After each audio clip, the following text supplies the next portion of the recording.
সিঁদুর পরানোর আগেই গরিমার মুখোশ সবার সামনে খুলে দিল রোশনাই আর আদিত্য। হ্যাঁ বন্ধুরা, এমনটাই দেখা যাবে, তাই সম্পূর্ণ জানতে ভিডিওটিতে লাইক দেওয়ার চ্যানেলটি সাবস্ক্রাইব করে দেখতে থাকুন। গল্পের শুরুতেই দেখা যাবে নীলাব্জ বাড়িতে আসে। তখন সুরঙ্গমা বলে, এ কি তুমি একা? গরিমা কোথায়? তখন নীলাব্জ বলে, গরিমা তো বললো যে তুমি বের হও, আমি আসছি। তখনই সুরঙ্গমা বলে, মানে তুমি গরিমাকে রেখেই চলে আসলে? মেয়েটা কোথায়? তারপরে নীলাব্জ গরিমার ফোনে ট্রাই করতে থাকে। তখন দেখতে পায় ফোনটা নট রিচেবল। তারপরেই নীলাব্জ বলে, তুমি ফোনটা ট্রাই করতে থাকো, আমি বাইরে গিয়ে দেখছি গরিমা কোথায়। এইদিকে সুরঙ্গমা ফোনে ট্রাই করে আর বলে, না না, মেয়েটার ফোন তো কখনো সুইচ অফ থাকে না। না, আমি জানি আমি অনেক অন্যায় করেছি রোশনাইয়ের সঙ্গে, কিন্তু আমার মেয়ে তো কোনো অন্যায় করেনি। আমার মেয়ে যেন তার শাস্তি না পায়। ঠিক তখনই দেখা যাবে নীলব্জ গরিমাকে নিয়ে আসে। তখন সুরঙ্গমা বলে, মা তুমি কোথায় ছিলে? কোথায় ছিলে মা তুমি? তখন নীলব্জ বলে, শোনো গরিমা, তুমি যেটা করতে গিয়েছিলে সেটা যেন আর কোনোদিনও করতে না দেখি। তখনই গরিমা বলে, মা আমি সহ্য করতে পারছি না, আমি সহ্য করতে পারছি না, আমি এই বিয়েটা করতে চাই না মা। এই যে আরণ্যক, আরণ্যক আমাকে সবার সামনে অস্বীকার করলো। দেখলে তো, ও আমার বাচ্চাটাকেও সবার সামনে অস্বীকার করতে চাইলো। সেটা আমি কিছুতেই সহ্য করতে পারছি না। এই যে এই বিয়েটা আমি সবার দয়ায়, রোশনাইয়ের দয়ায় নিতে চাই না। আমি রোশনাইকে একদম সহ্য করতে পারি না। আমার ভালো লাগছে না মা। আমার নিজেকে নিজে অনেক ছোট মনে হচ্ছে। এই বিয়েটা করার কি খুব বেশি দরকার ছিল? দরকার ছিল মা? আমার তো ভালো লাগছে না। আমার ইচ্ছে করছে না কোনো কিছু। ভালো লাগছে না আমার। তখন সুরঙ্গমা বলে, শোনো গরিমা, তুমি তোমার অধিকারের জন্য তুমি এই বিয়েটা করছো। তোমার তো বিয়েটা হওয়া জরুরি। তখন নীলাব্জ বলে, হ্যাঁ মা, বিয়েটা হওয়া তো দরকার। তারপরে না হয় যা হয় হবে, কিন্তু তুমি যেটা করতে গিয়েছিলে সেটা যেন আর কোনোদিনও করতে না দেখি। তখন সুরঙ্গমা বলে, কি করতে গিয়েছিল? তখন নীলাব্জ বলে, তুমি শুনতে চাও? তোমার মেয়ে রাস্তার মধ্য দিয়ে একা একা এমনিতেই হাঁটছিল। তার মানে ওর ইচ্ছে ছিল আমাদেরকে ছেড়ে চলে যাবে। তখন সুরঙ্গমা গরিমাকে বলে, গরিমা, এটা কি করতে গিয়েছিলে মা? তুমি এটা কোনোদিনও করতে যাবে না। তুমি ছাড়া আমার আর কে আছে বলো? কে আছে? তারপরে সুরঙ্গমা গরিমাকে জড়িয়ে ধরে।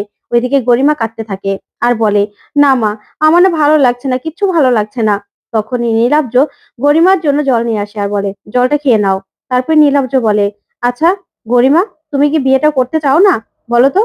আর তাছাড়া তুমি বিয়েটা না করতে চাইলে তোমাকে কেউ জোর করবে না। তখন সুরঙ্গমা বলে, না না, ওকে তো বিয়েটা করতেই হবে। কারণ মা, তোমার না হলে বাচ্চাটার কি পরিচয় দেবে তুমি? কি পরিচয় দেবে? তখনই গরিমা বলে, হ্যাঁ মা, আমি বিয়েটা করব। করব আমি। আমিও ওই আরণ্যককে বুঝিয়ে দিতে চাই যে গরিমা কি জিনিস।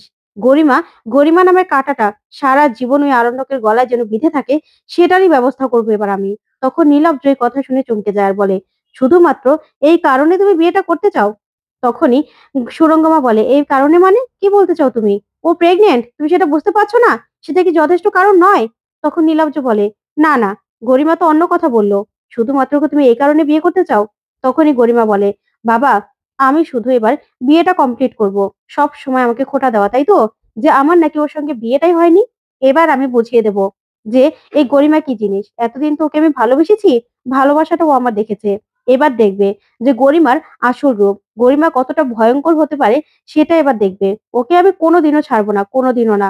এবার আমার বাচ্চার জন্য হোক আর যার জন্যই হোক না কেন, আমি ওই রোশনাইকে কিছুতেই আরণ্যকের জীবনে আসতে দেব না। আর আরণ্যকের এবার মরা ছাড়া উপায় থাকবে না, এমন অবস্থা ওর আমি করব। তখন নীলাব্জ গরিমার কথাগুলো শুনে গরিমার দিকে তাকিয়ে থাকে। তখন গরিমা বলে, হ্যাঁ বাবা, ওকে আমি কিছুতেই ছাড়বো না, কিছুতেই না। তখন সুরঙ্গমা বলে, গরিমা, মাথাটা ঠান্ডা করো মা, মাথাটা ঠান্ডা করো।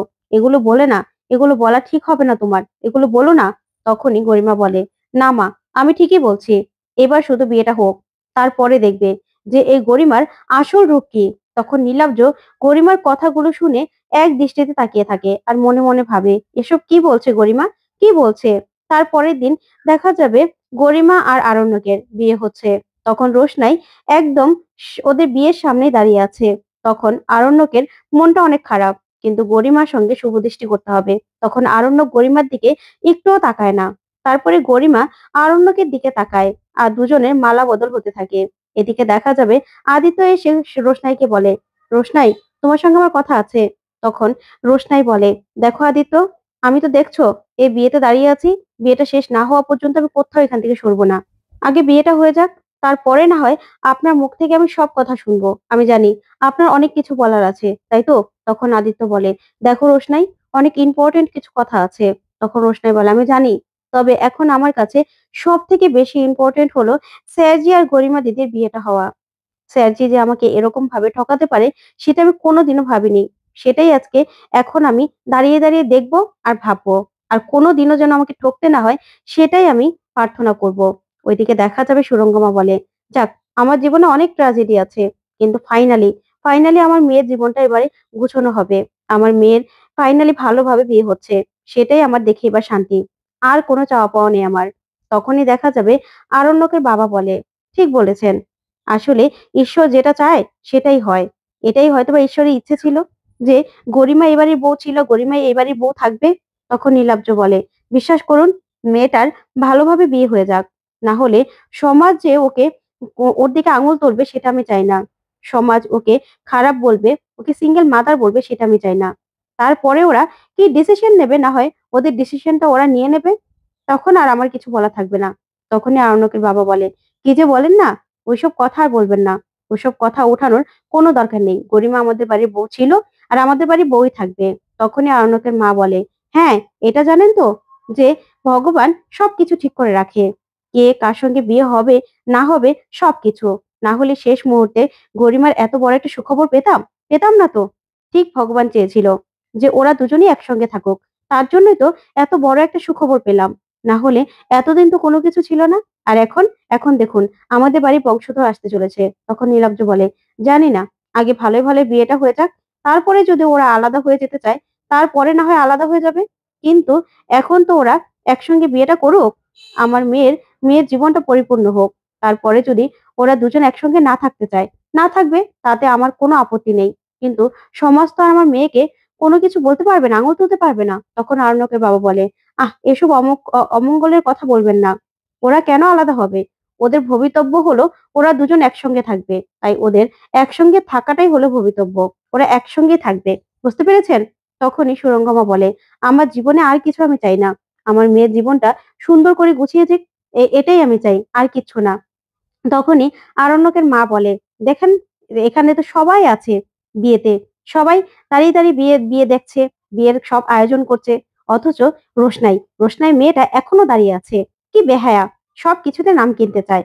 জানেন তো, এসব না আর ভালো লাগছে না, ভালো লাগছে না। এখানে ওর দাঁড়িয়ে থাকার কোনো দরকার আছে?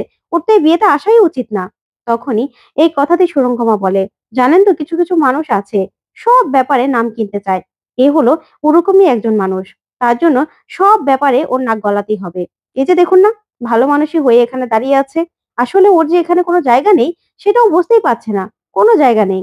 আর ও এখানে কি করবে? ও এখানে থেকেই বা কি করবে? এটা হলো গরিমার জায়গা। গরিমার জায়গা গরিমা বুঝে নেবে।" তখনই আরণ্যকের মা বলে, "আপনি চিন্তা করবেন না। বিয়েটা আগে হয়ে যাক। তারপরেই কাল সকালেই ওকে বাড়ি থেকে বের করে দেব। ওর তো এখানে থাকার কোনো দরকার নেই। ও এখানে থেকে কি করবে? ওর কি জায়গা আছে নাকি?" তারপর দেখা যাবে রোশনাই দাঁড়িয়ে, দাঁড়িয়ে সব কথাগুলো শুনতে থাকে। ওইদিকে ঠাম্মি বলে, "যাক, শেষ ভালো যার, সব ভালো তার।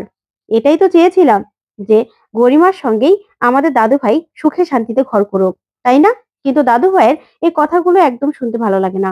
তখন ঠাম্মি বলে, "হ্যাঁ, আর না, গরিমা দিদি, তুমি কিন্তু আমার দাদু ভাইকে ছেড়ে যাওয়ার আর কোনো কথা বলবে না, ঠিক আছে? এবার তোমরা সুখে শান্তিতে একসঙ্গে ঘর করবে। আমরাও তো চাই যে তোমরা শান্তিতে থাকো। তোমরা সুখে থাকলেই আমরা সবাই সুখে থাকবো।" তখনই দাদুকে ঠাম্মি বলে, "দেখেছো? যা আমরা চেয়েছিলাম সেটাই হচ্ছে। এবার বলো, বলো কিছু। ভগবান যা করে ভালোর জন্যই করে। দেখেছো?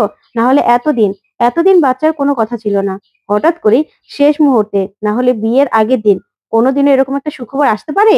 ভগবান এটাই চেয়েছিল। তার জন্যই তো ওই বিয়েটা আর হতে দিল না। আর যে খারাপ তার সঙ্গে না সবসময় খারাপই হয়। বুঝতে পেরেছো?" তখন দাদু বলে, "তুমি চুপ করবে? এসব কথা এখন বলার মানে আছে?" তখন ঠাম্মি বলে, "আজকে আর আমি থামবো না। আজকে আমাকে বলতে দাও। আজকে আমাদের খুশির দিন। আজকে আমাদের ভালো দিন। এই যে ওরা দুজন ভালো থাকবে, সুখে থাকবে, এটাই তো আমরা চেয়েছিলাম। আর কোনো খারাপ মানুষ যেন আমাদের বাড়িতে ছায়া না ফেলতে পারে। ওদের জীবনে যেন আর কোনো ছায়া না ফেলতে পারে সেটাই চাই। আর বাচ্চা আসলে ঘরে দেখবে বাচ্চাও একদম ভালো হয়ে যাবে। ঠিক হয়ে যাবে।" ওইদিকে দেখা যাবে রোশনাই খুব কষ্ট পেতে থাকে।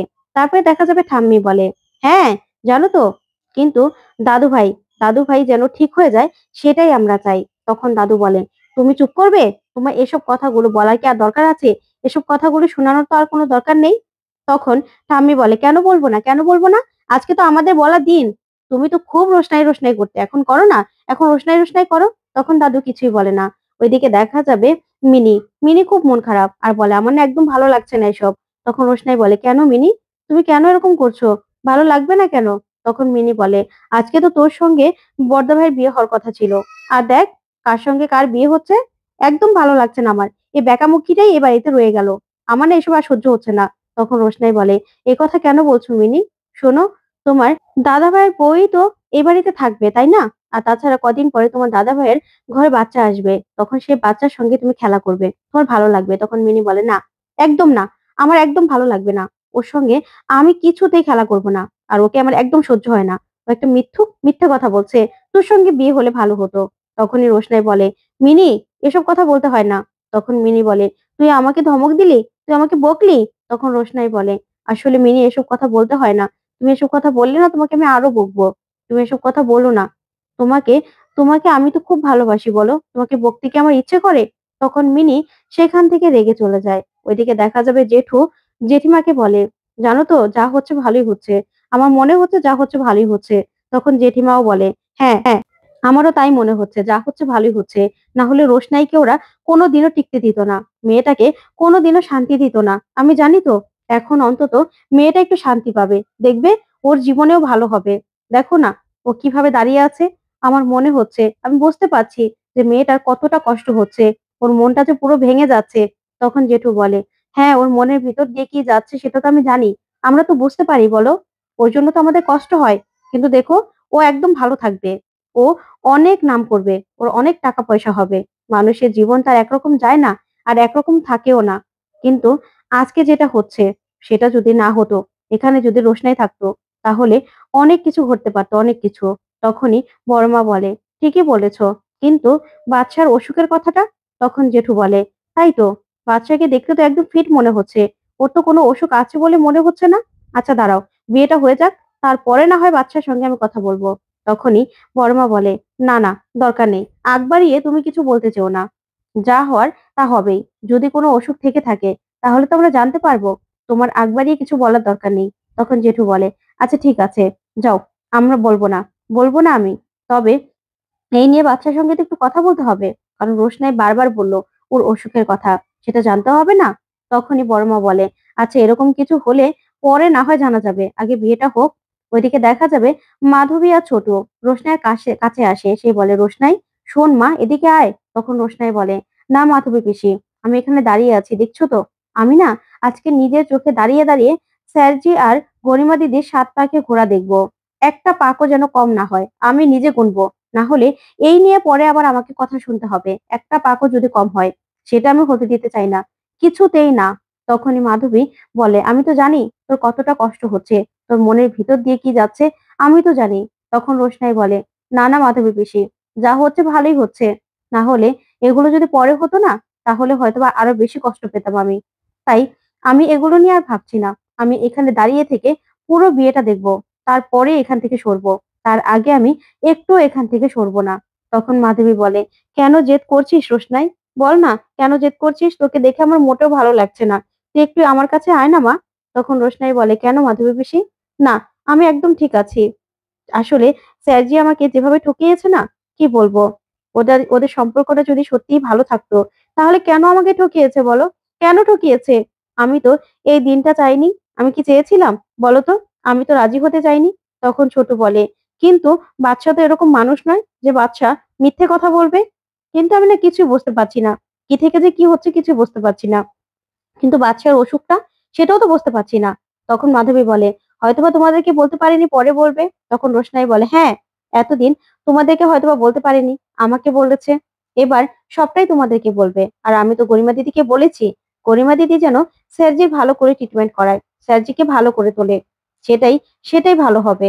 তখন মাধবী বলে এত বড় একটা অসুখ, তাও তাও আবার বাচ্চার, বুঝতেই পারছি না। তখনই আদিত্য সেখানে আসে, এসে বলে না, আরণ্যকের কিছুই হয়নি। তখন রোশনাই বলে আপনি এত শিওর হয়ে কি করে বলছেন? তখন আদিত্য বলে হ্যাঁ, ওই রিপোর্টটা আমি আর আরণ্যক দুজন মিলে বানিয়েছিলাম, তার জন্য আমি জানি ওটা একটা ফেক রিপোর্ট ছিল। তখন রোশনাই এই কথা শুনে রেগে যায় আর বলে কি, এটাও মিথ্যে ছিল? তো বন্ধুরা, আজকের আপডেটটি কেমন লাগলো অবশ্যই কমেন্ট করে জানাতে ভুলবে না। ধন্যবাদ।